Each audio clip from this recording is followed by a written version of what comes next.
How's it going, guys? So I'm here with your Smackdown review, and I gotta say, this show was just basically all about beating the shit out of Kevin Owens. There was nothing else to this show. It was just about beating him up. Roman Reigns, Jey Uso, they beat Owens up through the whole thing. The guy's got his giant beer gut looking up at the lights. I don't know what this show was supposed to be. I didn't know. It would be nice to know exactly what they were going for. I think they were trying to make him look like an underdog. I do not see why, after all that great drama, the Hell in the Cell match that they had, the Clash of Champions match, great matches, great drama, great facial expressions, great wrestling, great storytelling, great. It was good stuff. But now, just like everything, just like how I always say, don't get your hopes up. Whenever they do something good in the WWE, they always end up fucking it up.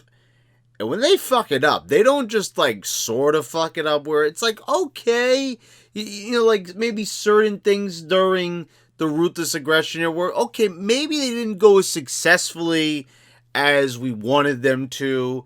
Like, we could say, like, you know, Mr. Kennedy, for example. You know, certain things went awry. You know, the Mr. McMahon, you know, son angle, illegitimate son angle. Like, we could talk about a lot of different things, you know, and how they could have been better. You know, but we could still say that there was still some entertainment from it. Like, they still turned out sort of good. Here, it's like, it never ends well. This is how it goes. They get a good idea somehow, some way. You've got someone comes up with like a good idea, like Bray Wyatt, you know, just the Bray Wyatt character. Then you've got The Fiend, good ideas. But then somewhere along the way, they just get completely perverted. They have no idea how to write for this character.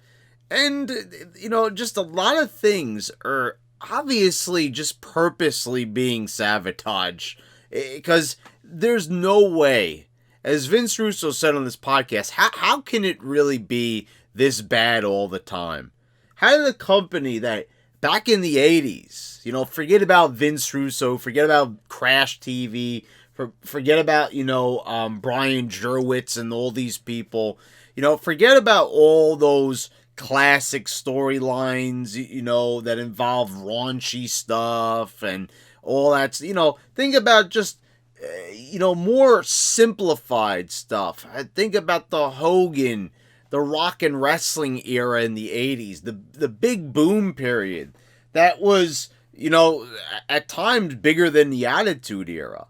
You know, so, and that was McMahon, and you didn't have like this big, huge, massive team of writers. Like, just think about that. They have all these writers, so many different minds thinking about different aspects of the show, and somehow, some way, they get it completely wrong every single time. So obviously there's more to it than this, because it can't just be that they're simply idiots, every single one of them. That would be a nice, funny, you know, it's funny to say, oh, the writers are idiots, but we've been saying that for years now. So now we have to be perfectly honest. You know, we have to say, like, why is this show so bad? Why is it so terrible? They have so much money, you know, they have so many different resources, they have reach. So why is it? You know, in all essence, and you look like, and there's even some people on the roster that are very talented. You know, people have said, oh, it's the roster, oh, it's this, it's that. No. It's them. And it's being done purposely, obviously, for some reason. We're seeing all this. They're calling people up from NXT. You know, everyone's under the impression that everyone from NXT is great, good, untouchable, the best of all time. Then you got the goofballs saying that AEW is so much better, and they're doing things that are just, you know, leagues ahead of it.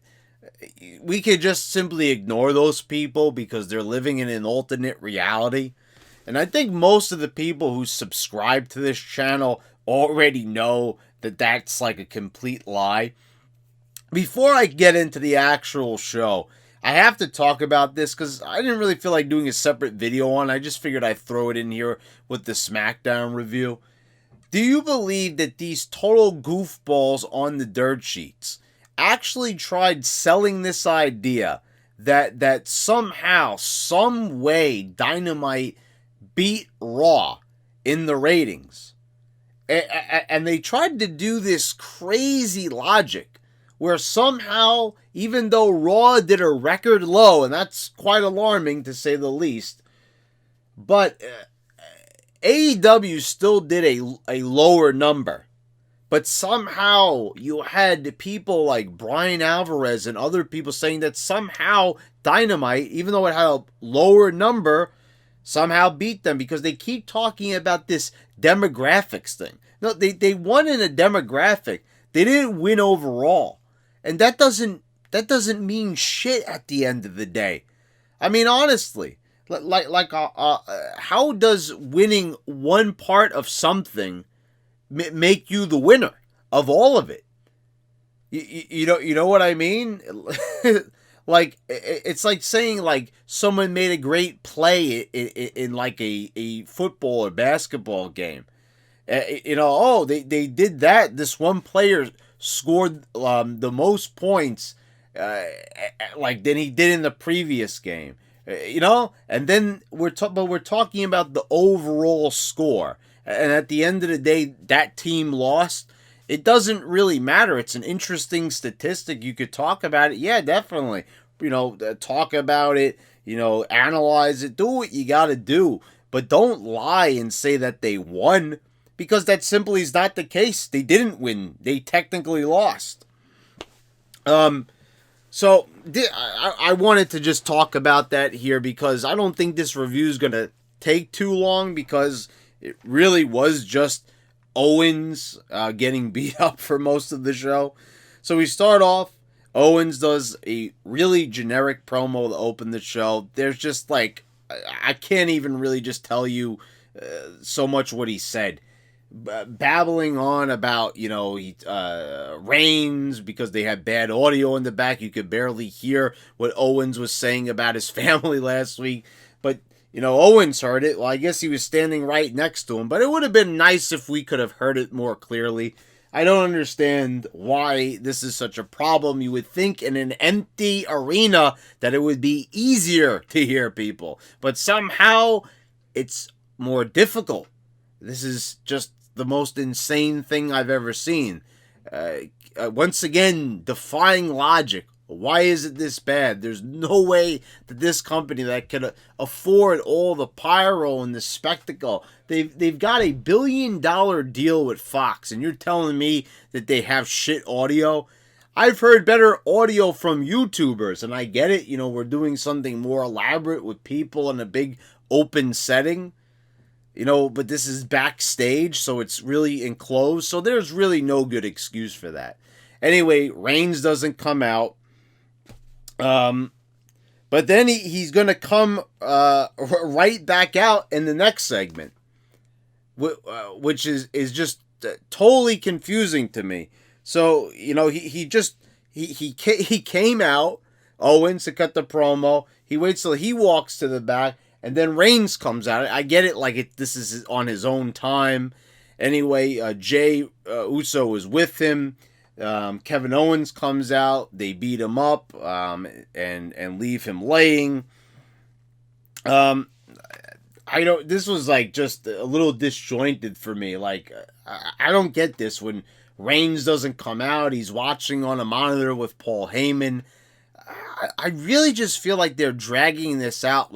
They had a few good shows, and I'm saying, how could they just not know what to do with this guy? All those people back there, McMahon, how are they just totally clueless what to do when this is their top star? This is their Smackdown champ. It's impossible that they could give us such quiet. That's why I'm saying a lot of this, there's more than meets the eye here. because now we're talking about this headed into 2021, and we're talking about the same problems. So it's like, if they didn't have any good ideas, then how did they come up with this good idea? And now all of a sudden it's back to the races with not knowing what to do with him. It's got to be done on purpose. There's no way that they could fuck this many things up this many times in a row. We get the Street Profits defeating Dolph Ziggler and Bobby Roode, and this, it's another match again between these guys, and this time it was for the tag title, so that's the difference. They're obviously going to probably throw this onto TLC or maybe onto the pre-show. I don't know. I really don't care. That's really horrible for me to say, because I've said Bobby Roode and Dolph Ziggler. Pat Patterson pushed for Dolph Ziggler. You would think that this guy, like, now that he's gone, you would think that maybe McMahon or somebody could respect his wishes. It's not like Ziggler hasn't proved himself. And I'm not saying we have to do exactly what Pat Patterson said just because he passed away. But it's quite obvious that this is a guy that they've stuck with for a while, so they know that there's something there, but every single time they push him, they keep on dropping him back down. And I don't see the point. He's in countless tag teams. He's had how many different US and IC title runs, how many matches with The Miz, and this is a guy that had this big post-Mania moment 7.5 years ago, almost 8 years ago.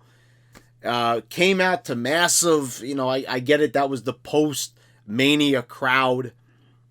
So, there's a lot of goofballs in that audience. We've talked about this time and time again. But regardless, it was considered to be like a classic Raw moment. And now you look at this guy, and he's got Dirty Dogs printed on his tights, this like sort of unofficial name for this tag team. And Bobby Roode, like, this is a star that was already built up.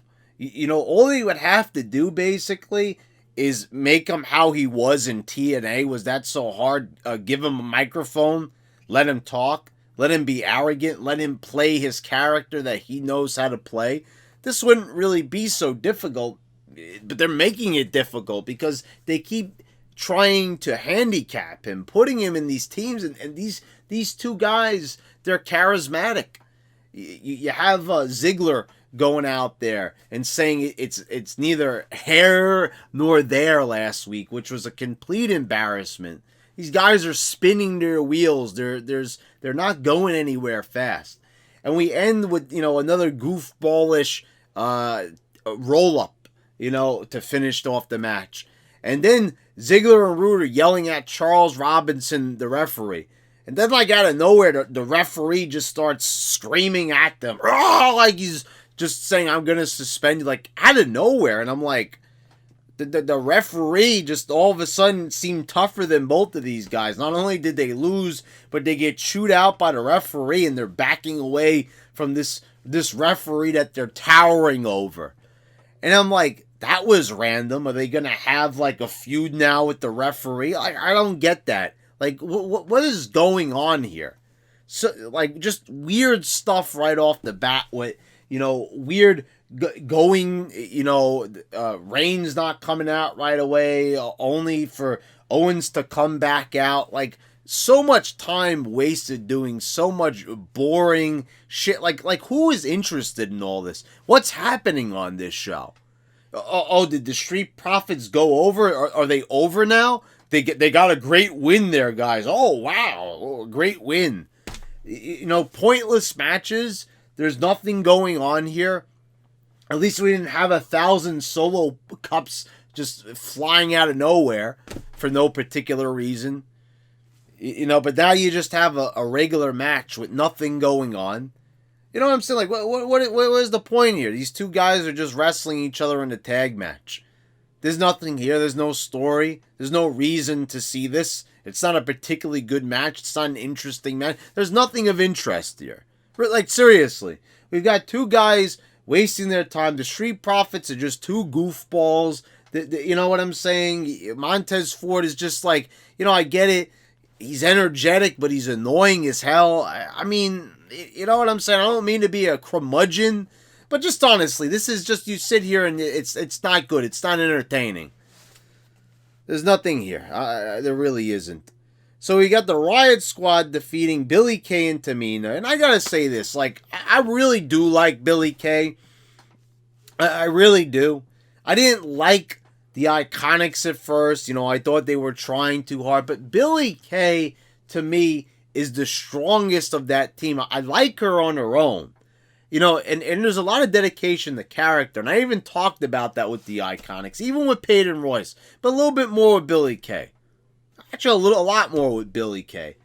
I like her demeanor. Even as she came out there and introduced Tomina, there's a lot of charm there. And, you know, they reintroduced Tomina. She's been off TV for a long time. I don't know if she appeared when I wasn't watching, so forgive me if I'm wrong about that. But, you know, as she said, this is a second-generation star. This is Snuka's daughter. And I know that there was controversy with Jimmy Snuka before his passing, but the guy is gone. You know, so like, and I think they let him back into the Hall of Fame because of that, because nothing was proven in court. They could, you know, he died before they could have like the court case or whatever the thing was. But you know, this is Snuka's daughter, and you know, it's not a Benoit thing. So, you know, where that is like right in your face, where there's like really no excuses, and you kind of see why they want to steer clear of mentioning Benoit, despite what a lot of people say. But this is Jimmy Snuka's daughter. Everybody remembers Snuka jumping off the top of the cage onto Don Morocco. This is his daughter. And his daughter looks tough as hell. She's even lost some weight. She's getting in better shape. She's trying. And, you know, they're trying to build up Billie Kay. It's quite obvious. So, like, I'm just saying, when I look at Liv Morgan and Ruby Riott, and then I look at Billie Kay and Tomina, I see more on that side of the ring. Billie Kay and Tomina, there's something there. Billie Kay is funny. She's charming. She really has a knack. You know, like, she seems very natural and organic. She sounds like she's just out there and she wants to have fun with her character and make people laugh without it being goofballish or too over the top, like Santino type of stuff. You know, or worse. You know, nothing too crazy like 24/7 championship running around the ring stupid, like nothing like that. And Tomina, second generation Jimmy Snuka's daughter. So why is this team losing? Tomina gets knocked off the apron. Then you get Billie Kay getting beat. So it's like, what's the point? Is she just gonna now have random partners? Is that the thing? And I've always hated this. And I never understood how this is supposed to get anyone over. How is this supposed to establish somebody? Obviously, they're bringing Billie Kay out there, even though Peyton Royce is like injured or whatever the case may be. But she's on Raw, right? So, whatever the case may be here with Billie Kay, I don't know if she was officially drafted to SmackDown because I missed that. It's not really important. The important thing is now is that they're bringing her out there, so you want to do something with this girl, right? So she's entertaining. She's trying. Anyone could see that. Obviously, that's why she's out there, and they're giving her a microphone because they feel like she's entertaining, and she is. Quite frankly, she's doing a lot better job than Kevin Owens. The brief 5-second introduction was more entertaining than that 10-minute, you know, just bore fest of Kevin Owens just trying to sound like a tough guy. You know, when he's really just a fat slob. So why bring her out there? Just to lose, make her look like a goofball? Oh, Billie Kay lost. Look how goofy she looks. It fits in with her because she's supposed to be a humorous character. I don't know. I can't tell you what they're doing with this. It's just complete randomness, really. It's just like I see it like that. It's just like they're doing random things with people. This works, that works, and when it sort of seems like it works, they just don't decide to go with. That's what I'm saying. There's way more going on than meets the eye here, because like, how is it this random all the time? Oh, we're gonna start building this person up. We're gonna introduce this person just to bring them down almost immediately. What could be gained from this? Like a losing streak. This is like kind of like last week when they had Otis and Gable, and then they both just lose right away. Like, yeah, that's a great way to introduce a new team. To reintroduce Gable, just all of a sudden just have them lose like that. Oh, yeah, that's definitely going to get them over. That's really going to accumulate a lot of interest in that character. All right, so up next we've got Carmella in the ring. And this is a promo that was just really boring. I mean, I got to go back to Carmella like in 2017. And how much better that was.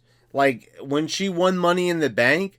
Like she used to be really good at promos. And I was really enjoying her character.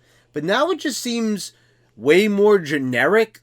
Like now she's just, she's dropped all the Mella's money, and I get it. You can't say Mella's money 1,000 times. That's not gonna like get a character more over. But she was starting to sort of, but now like what is this? Drinking champagne constantly with the champagne. What is this? Is she gonna be like a wine taster or something? And they've given her this like concierge guy, whatever they call him, the sommelier. Ooh, the sommelier. Ooh, they used a fancy word there. Like I don't understand. What is this supposed to do for her? Is this supposed to like make her character better? I mean, the guy doesn't do anything really. He's kind of just there, so I don't really see a point. How is she supposed to be improving because of this? They give her champagne. Sasha Banks shows up. She drinks a little bit of the champagne. The sommelier guy gets involved. He's distracted. So then she breaks another bottle across her back. So just repeat the same spot. This time it looked a lot less impressive for some reason. I don't know. They got it like they didn't get a good camera angle on it. That was another thing. I don't know, like this like toast to Sasha Banks. I don't get it. Like there's supposed to be a lot of clever like wordplay going on here. Like she was saying, oh, this champagne. She compares it to Sasha Banks, and I'm just like, there's nothing here. Like, what is she saying here that's going to make me interested in their feud? It's boring as hell. Like, I don't know who's getting anything out of this. Like, is anyone saying that this is a good promo? Is this furthering anyone's character? I don't know. Like, Sasha Banks supposed to be a top star. And I'm looking at it like, she doesn't look like a top star. And she hasn't for years. Ever since being this main event women's star. Like, I have not seen anything from her. And that's why all the time I've had all these videos talking about her where there's nothing here. There's nothing to her character. Quite frankly, she's not even the best like in-ring talent like a lot of people make her out to be. I don't know. You know what I mean? Like she ended Paige's career. I have to come back to that again.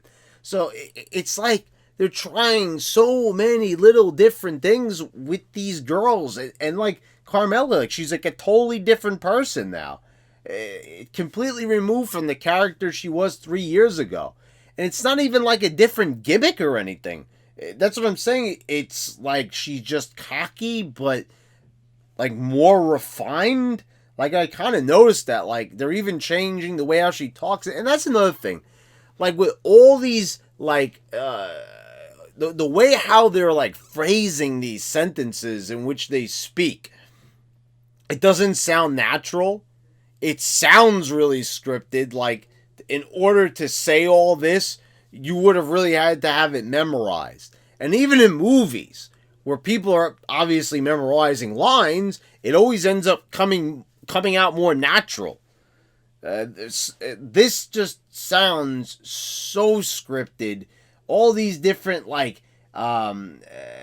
metaphors that she's using, comparing her to the champagne. Like there's no way that anyone would think that. It doesn't even sound natural. Like if you're gonna use metaphors, like I don't know, and you would be even more insulting. Like it sounds very restrained and very like inorganic. It just sounds like a really manufactured, like feed it through a machine, processed, and then print it out, and then read whatever's on the paper. So, there's nothing you can get out of this. Jey Uso then attacks Owens backstage, puts him through a table after Roman Reigns says that, he doesn't think that Owens got the message enough.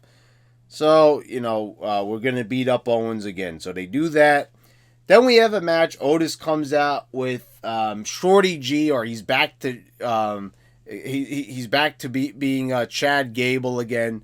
So here we are, back to Chad Gable, not Shorty G anymore. Oh, that didn't. Oh, how did that not work out? I didn't get into it enough last week, but I think I will this week. How did they not think that a name like Shorty G wouldn't catch on? And then him having that goofball attire with the big G on his. Oh, how the hell did that not work? How did he not get over looking like that? Oh man, you would have just assumed that everybody would just be walking around with giant G's on their shirt.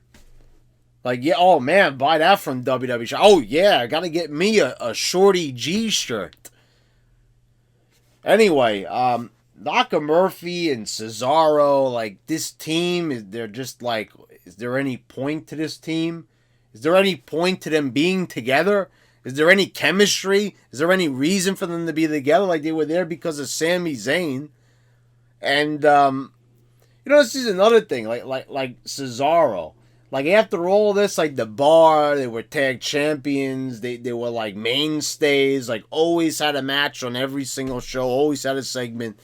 And I guess he's there, but it's like it feels like it's way more in the background now. Like a lot of times, like I even forget that Cesaro's on the roster. Oh yeah, Cesaro.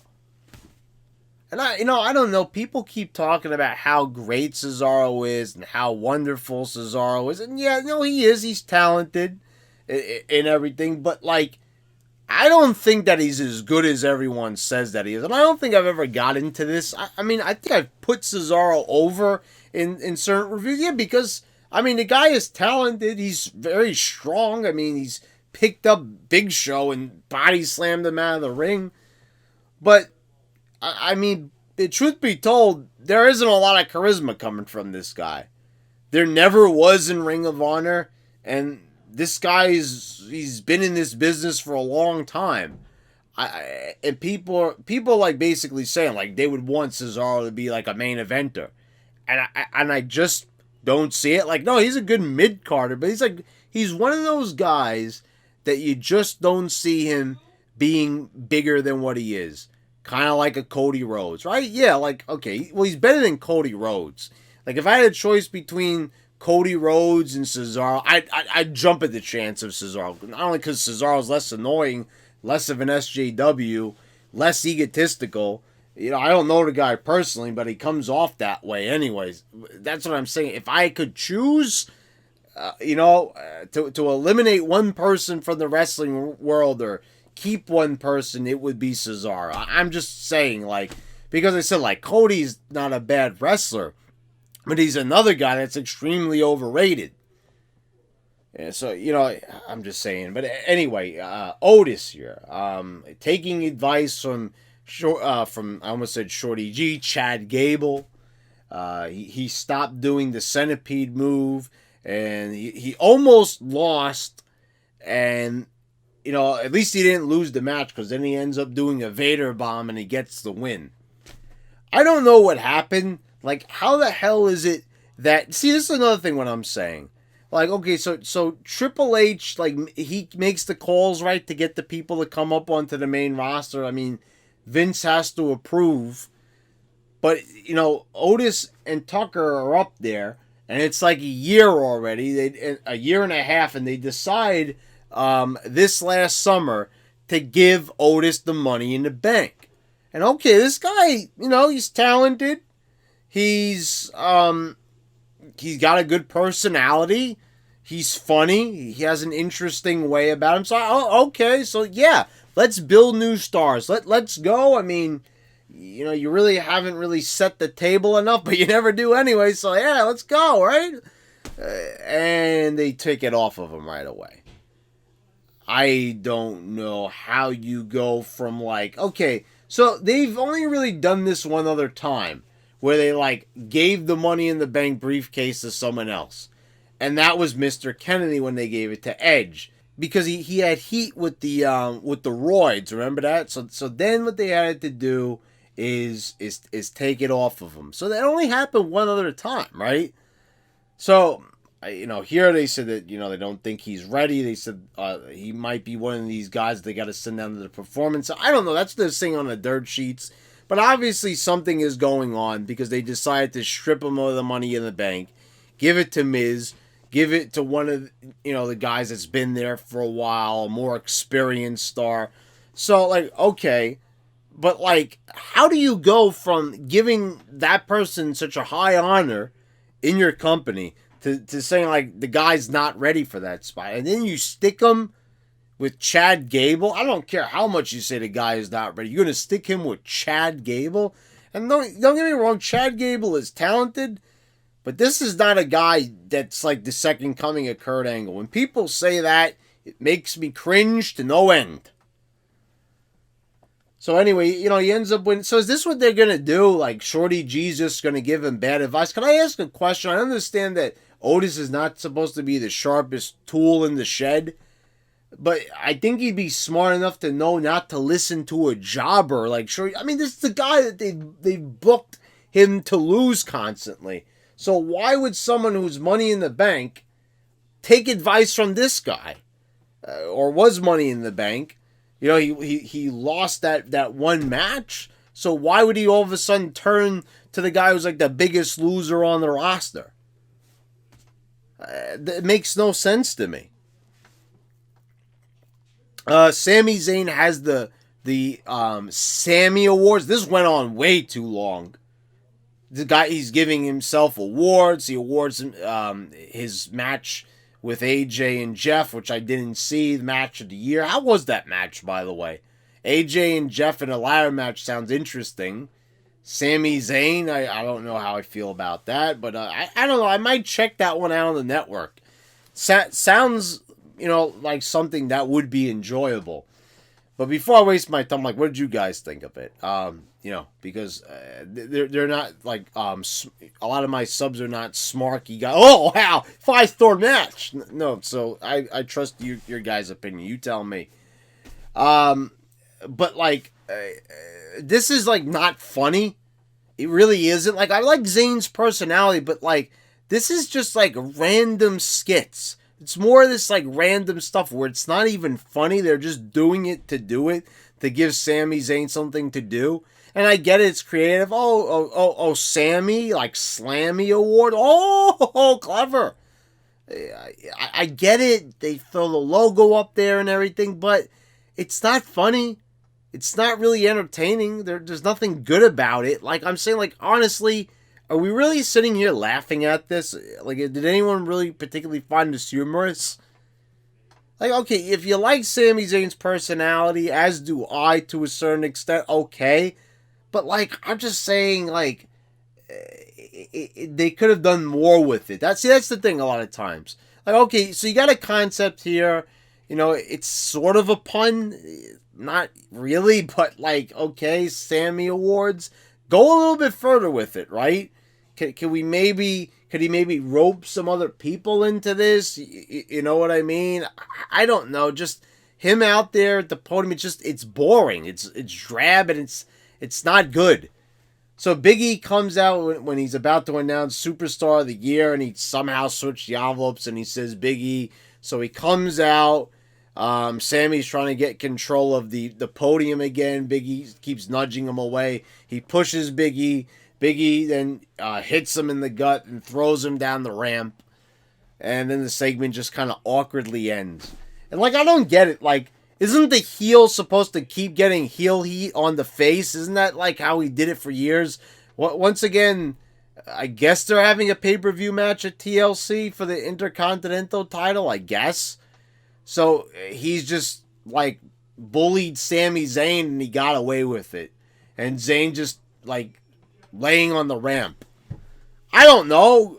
Go get him with a chair later on the back or something. Like, it's just so awkward that it just ends like that. We've got Bayley defeating Bianca Bel-Air, and the finish was just a mess. Like, I don't know, the rake of the eyes, and she tried transitioning to her finisher, and it's not a good finisher. It's just like, I don't know, it's like 2 feet off the ground, and it's like, ew, like what is that? It's like it's a face buster, but like from the worst possible position where it doesn't even look like it's making any impact, and okay, like this is what they called Bianca Belair up for. I don't see anything like special about her or anything like that. She's just another female wrestler on the roster. You know, and I thought, like, okay, you know, the ponytail's a bit stupid. But, like, okay, this girl, I could kind of see actually got a bit of a look to her. But now, like, just seeing her here, like, okay, let's get her back to NXT. You know what I mean? Like, if this is all you're going to do with her, why did they call her up? Why are they calling any of these people up if they have no intention of doing anything with them? Finally, let's just finish this already. So, Owens comes back out during Roman Reigns' last promo. It doesn't last long. He's going to give his final message before TLC. They start beating up on Owens again, and they end up putting him through another table, throwing ladders and chairs, and this like goes on forever, and I'm like, oh my god, just stop. Why am I even going to watch the pay-per-view? I plan on reviewing it, but like, you already did a bunch of table spots, you already used the ladders and used the chairs and everything. You left nothing to the imagination. I wasn't even looking forward to this to begin with. But now you've like you literally buried Owens, like, and I mean, like, this guy has buried himself by looking like a slob, to be quite honest. But, like, you're telling us, oh, now we have to get invested in Kevin Owens, because now it's different this time. He's challenging the tribal chief, and the last time they wrestled, he was the heel champion, and Reigns was the babyface, and now the shoes is on the other foot, and all that jazz. But you just made Owens look even worse than he already did. This already was a horrible match on paper. Already an uninteresting match on paper. You had the guy who looks like $1 million versus the guy who looks like 2 cents. And now, what have you done? You've now just shown that he definitely doesn't belong in the ring with Reigns on Sunday. You literally buried him under a pile of shit. You might as well dump shit on him. You know, like, literally had, like, what they used to do, dump slime on him, or literally dump something that looked like shit on him. Because that is what happened here, basically. You just basically said, like, this guy ain't worth a damn. We're just going to beat him up through the whole show. We're going to make him look like a wimp. Like, he doesn't stand a chance. I don't get it. He was able to, like, withstand, like, 20 chair shots from Jey Uso a few weeks ago. But now the guy, he's getting his ass beat constantly throughout the show. You know what I'm saying? Like, I don't like Owens, but I'm not a mark. I don't enjoy seeing the guy get beat up through the whole show. Like, this is not great entertainment or anything. There's nothing stimulating about this storytelling. Just having a guy get beat up. You just putting him through countless tables and hitting him 1,000 times with a chair. So, you know, when they do chair shots and ladder and table spots at the pay-per-view, it's not going to really seem all that fresh because you already did it 1,000 times on this show. This SmackDown was absolutely fucking terrible. I mean, this was just, like, if you ever needed a reminder of why this show is not worth watching, this is the reason why. This show was 2 hours. And there was, like, there really wasn't, like, a whole lot of content on this, because they spent so much time beating up Owens. And okay, that's great. Let's have more of Roman Reigns on screen. But not like this. Have the guy cut more of a stimulating promo. Work on the relationship with Jay and Roman. Now he seems like he's okay with Jay. He's not beating him up anymore. And now they're just mad at Owens. Like, and now, like, Jay, all of a sudden, he managed to, like, not get beat up himself, which was nice. But now it was just all one-sided the other way. And it happened, like, countless times throughout the show. 3 separate occasions. Once to open the show, then again backstage, and then again to close it. Like, I'm like, huh? Like, the beat up Kevin Owens show. Great show, guys. Fantastic. What a way to spend an episode building a pay-per-view. Not by building excitement or, you know, intrigue or anything like that, or build a storyline to a match, but let's just show you some elements from the match and throw it out there for all to see, and no one gets anything out of it.